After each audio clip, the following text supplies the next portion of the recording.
67 times 95.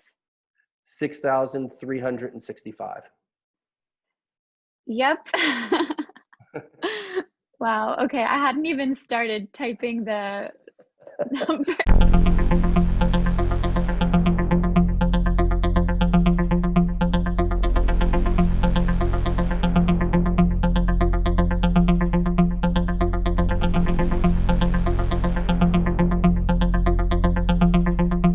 When did you know that you had special abilities in math? I have no memory of not having these. I mean, literally, I have no recollections at all when I couldn't do this. The moment when it became clear to my parents that I was a somewhat different kid, the famous story my mom loves to tell is I was 4. To date myself, it was 1970. Calculators had not been invented. We went to the supermarket, and I'm sitting up at the top of the shopping cart. My mom's putting stuff in, and things had prices stamped on them. They had numbers stamped on them, and somehow I knew what tax was. So everything got put in, and I would look at it and be like, Mommy, tax or no tax? And she would tell me. And we got to the checkout counter, and I've obviously been paying attention. So my mom's like, so how much is it? And I'm like, I kept totals for the taxable and non-taxable totals, put in 4.75% Illinois sales tax, and added up. I'm like, okay, it's $41.16, which my mom and the checker thought was very cute until I had it right to the penny and completely freaked them out. Oh my God, that's such a funny story. So, did you have trouble often trying to impress women when you were a kid, or was everyone just amazed by your math skills? Oh no, this was not a good thing when I was a kid. Let us be clear. And part of it was totally my fault. All the other first graders are like, what's 4 plus 6 or whatever. And I would just, I could multiply 387 times 596 in like 1 second. So I would blurt out the answer to everything all the time. So And when did that change to becoming a good thing? probably college. I am of an age, I'm 54, where like sort of if someone was coming out, that was like a big deal and stuff. And it wasn't the same thing, but I've often thought there was some similarity because like you've got this part of yourself that is intrinsic to who you are, that's very important, that you assume society will very much look down on. And so you only told people if you really trusted them. It was very much like I really had to make sure I knew someone first well before I would let them see this part of me. Wow, that's crazy that it was so hard for you to share. Before we get into your whole experience counting cards, I was wondering if you could tell us why you're so good at predicting the stock market and winning bets and The stock market stuff is harder to explain because that's sort of more technical and stuff. Winning, a lot of it with betting is understanding systems. It's like the calculation stuff and the tricks I can show you. They're neat, but in my mind, they're mostly parlor tricks. They're cool parlor tricks, but they're parlor tricks. The actual stuff that is more useful in the real world is understanding systems. So there's a problem with how people calculate probabilities. Like if I say, what's the probability of whatever event happening, you look at what's happened in the past and kind of guess whether it's more or less likely. And in general, this is a really good way of doing it. However, what if the past probability is 0, but the future probability is not? How do you guess the probability of that? This is actually the problem we have societally with preparing for COVID and stuff, because the probability of this pandemic in the future was clearly not 0, but in anyone's historical memory, it was 0, and humans are very bad at this task. Because the answer turns out to be the odds are higher than we think it is. In the insurance industry, they actually have a name for it. It's called catastrophic myopia, because people they don't have good vision on what a catastrophe is. So I've had a number of systems like this where you find things that are mispriced because I can look at systems better. one of the articles I read from sciencefocus.com was talking about how most people's brains have short connections and long connections, and they have a ratio of 50-50. But people who are geniuses often have either more long connections or more short connections. So if you had to guess the ratio of short to long connections in your brain, do you have any idea what you would say? Neither of those really exactly sounds like me, to be honest, but I guess more the short connections. The way I think of it is I applied for this hedge fund job many years ago, and they're interviewing me, and my friend who had a job at this company is the deepest thinker I've ever met. When I say he solved the LSAT, I mean he came up with this brilliant document, which if you follow it, you can get every question on the LSAT right every time. The problem is that if you can understand this document, you don't need it. And his job, as they described it, was to make 3 decisions a day and be right twice. And he asked me if I thought I was a deep thinker like that. And I said, absolutely not. I am not. He's like, what about a job where you have to make 200 decisions a day and be right 53% of the time? And I'm like, that's it. Like I can very quickly, without the intermediate steps, get a good feel for what the answer is. Like I just can feel the answers about this without any proof. And if I had to say what I'm actually good at and take pride in, I would say that.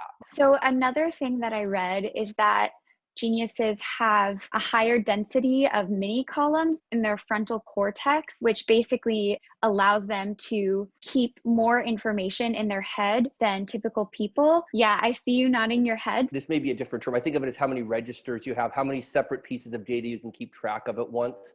In other words, if you were multiplying larger numbers, the problem wouldn't be that you can't do multiplication. It's that you lose the numbers you had before. And I hit the same problem too. I can get further before I hit that same wall. When I was a kid, I knew everybody's phone number if I dialed it once. When I used to take the SAT, I could go in and take the test, and they were always worried about people cheating and taking the data out with them.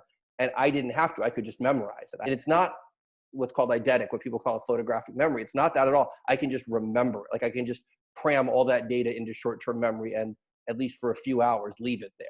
Wow. I can't even imagine doing anything close to that. So what led you to count cards in Vegas?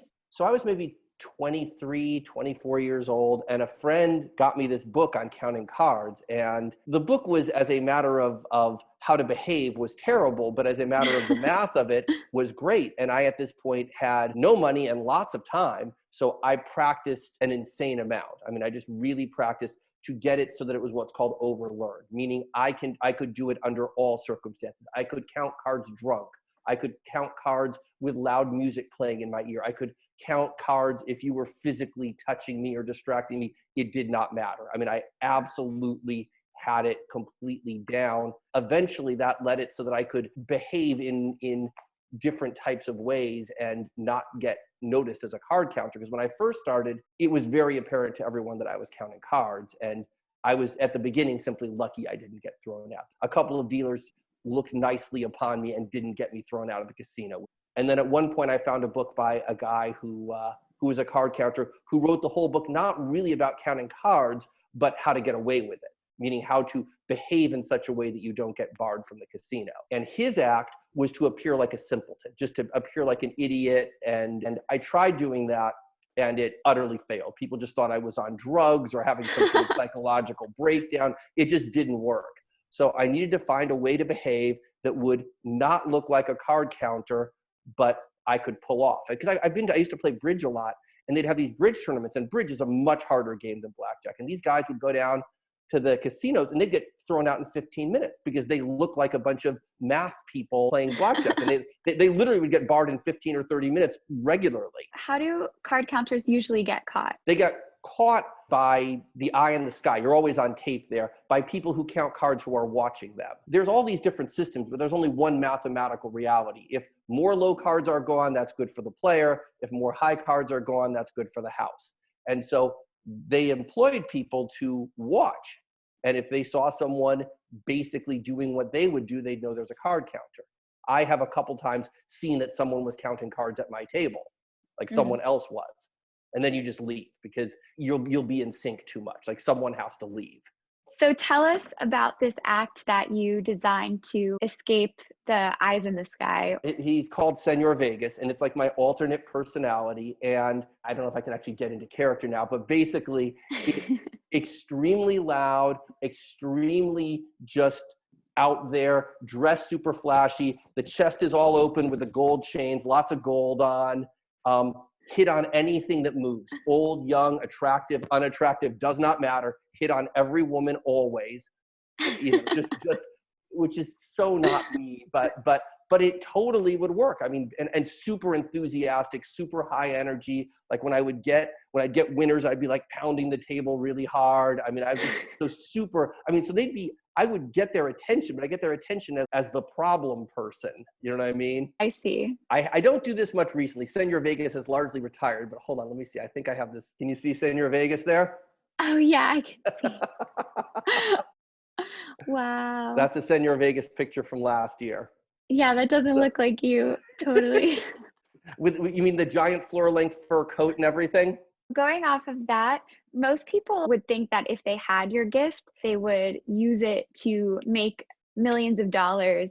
And I know you said you've had that opportunity. So when have you had that opportunity and why did you turn it down? There was this hedge fund about 20 plus years ago now, and I got recruited a couple of times because at the time, again, dating myself, literally if you were trading options or stocks, there was this floor and people would be yelling out prices. And if you could do 17 and 5/8 divided by 1 and 11/16 faster than the other guy, you could figure out ways to make money. And I was always going to be able to be faster than the other guy. And those were literally the Right. sorts of tasks because the prices were in 8s and 16s. And so I could have done that. And then the more interesting one was this job at this hedge fund, the thing I was alluding to earlier. It was a really cool job. They were super smart, fun people, and easily the smartest group of people I've ever been around. I mean, I went to Princeton, and as a group, this was easily smarter. I mean, and I turned it down because at the end of the day, I tutor kids for a living, and it just felt very sterile to me. It didn't, I mean, the whole job is to make money, and there was nothing else to it than that. It's funny because many people say, and I'm sure sometimes it's true, I don't care about the money, whatever. You only know it's true when you turn it down. It's true. I mean, and I was actually sort of happy with it, and I have not regretted that decision at all. So what is so great about tutoring that made you turn down all these other opportunities for it? I don't know how to say this without it being a cliche, but like, I love the kids. I do. I mean, I love the interactions. I love teenagers. I love getting a chance to sort of change how someone thinks a little bit. If all you're doing is repeating the same thing, that's obviously going to get boring. But given the fact that each kid is processing the information differently and bringing their own psychology to bear, it's always infinitely interesting. If you didn't know, Pete actually trained me to tutor. So he has shared that passion with me, which I'm really grateful for.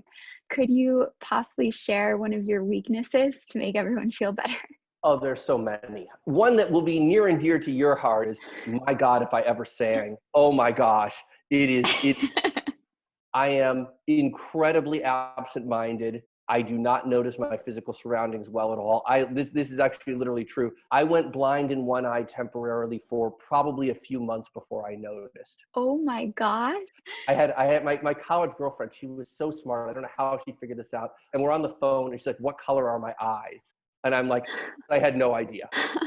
But do you remember now what the answer was? Blue. They're blue. Trust me, anytime I date someone, like date one, if I'm at all interested, I'm going to observe it and then I'm just going to memorize like the fact. Well, if anybody wants to date you, you can leave a comment below and he'll definitely rember your eyes if he I will likes remember. you, so. I will remember your eye color. Do you have any advice that you could give to people who feel like they're really bad at math? My belief is that, because there are lots of things I suck at, take the things you suck at and get to average. And if somehow you need to do well at this because of, society has said you have to, then just work to get up to decent at it and call it a day. What is some advice you have for someone who is really exceptional at something the way that you are? Embrace it. The one thing that always rubbed me the wrong way as a kid and probably as a young adult is people would talk about, "You've got this gift." And I was like, this is not a gift. This sucks. And look, this is who you are. You have this, you have this gift, whether it's singing and dancing, and, embrace it. 6,982 divided by 19. That's going to be 360.